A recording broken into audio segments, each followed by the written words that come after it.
Saudi ദേശീയ ദിനത്തിന്റെ ഭാഗമായി ഡിസ്കൗണ്ട് വിൽപ്പന നടത്താൻ സ്ഥാപനങ്ങൾക്ക് ലൈസൻസുകൾ അനുവദിച്ചു തുടങ്ങിയതായി വാണിജ്യ മന്ത്രാലയം. സെപ്റ്റംബർ 16 മുതൽ സെപ്റ്റംബർ 30 വരെയാണ് സ്ഥാപനങ്ങൾക്ക് ഡിസ്കൗണ്ട് നൽകാനാവുക. രാജ്യത്ത് പ്രത്യേക ലൈസൻസ് നേടാതെ വില കുറച്ച് വിൽക്കുന്നത് ശിക്ഷാർഹമാണെന്ന് മന്ത്രാലയം ഓർമ്മിപ്പിച്ചു.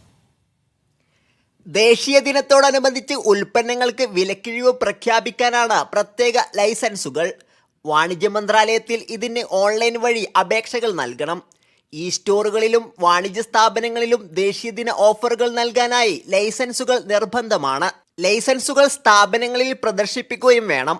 സെപ്റ്റംബർ 16 മുതൽ സെപ്റ്റംബർ 30 വരെയാണ് ദേശീയ ദിന ഡിസ്കൗണ്ട് നൽകാനാവുക. വിലക്കിഴിവുള്ള സാധനങ്ങളുടെ പ്രൈസ് ടാഗ് സ്ഥാപിക്കണം. വിലക്കിഴിവുകളുടെ തരവും ശതമാനവും കാലാവധിയും ഉൾപ്പെടെ മുഴുവൻ വിവരങ്ങളും വ്യക്തമാക്കണം. ബാർകോഡ് മൊബൈൽ ക്യാമറ ഉപയോഗിച്ച് സ്കാൻ ചെയ്ത് ഉപഭോക്താവിന് വിവരങ്ങൾ എളുപ്പത്തിൽ മനസ്സിലാകണം. നിയമങ്ങൾ പാലിച്ചിട്ടുണ്ടോ എന്ന് ഉറപ്പുവരുത്താൻ മന്ത്രാലയം പരിശോധനയും നടത്തും. Sabith Saleem, media 1, Jeddah.